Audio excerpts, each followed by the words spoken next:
Kita nggak bisa mengintervensi apa yang dilakukan oleh KPK, dan kita menghormati KPK itu sebagai satu lembaga negara, penegak hukum yang secara independen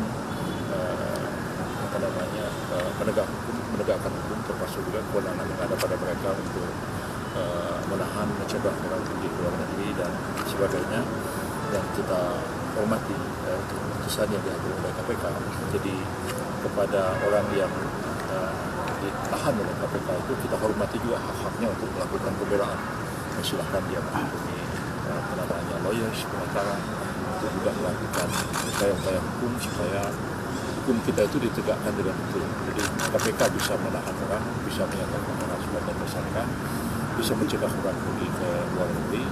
Tapi para lawyers yang ditunjuk oleh orang yang ditahan itu juga harus mempunyai kesempatan yang sama untuk melakukan pembelaan. Disitulah keadilan itu akan terwujud. KPK boleh melakukan ini, tapi dia juga bisa menggunakan lawyer untuk juga membela kepentingan hukum. Jadi kalau saya melihatnya dari segi itu. Jadi kalau saat masih proses peradilan dan tuntutan itu ya, boleh kan? Ya. Jadi terhadap keputusan KPK melakukan kalau orang ditahan mungkin belum ada presidennya bisa pra-peradilannya.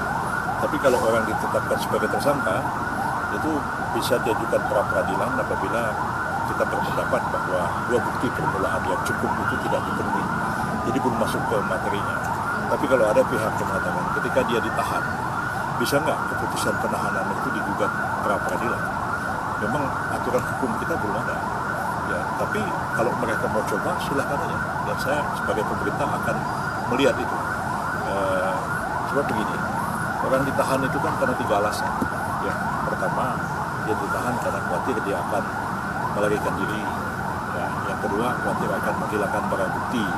Ketiga, khawatir akan mengulangi tindak pidana yang dilakukan. Kalau misalnya dia seorang bupati, ya, misalnya bupati itu kemudian dinyatakan sebagai tersangka terus ditahan. Khawatirnya dia lari ke luar negeri.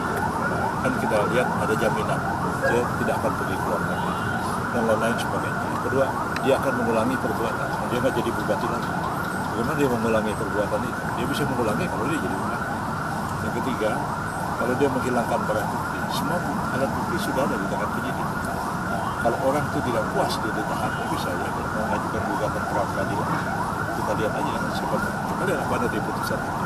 Memang tidak ada hukum yang mengatur, tapi terobosan hukum membela kepentingan seseorang demi adanya hukum yang adil, menurut saya bisa segera.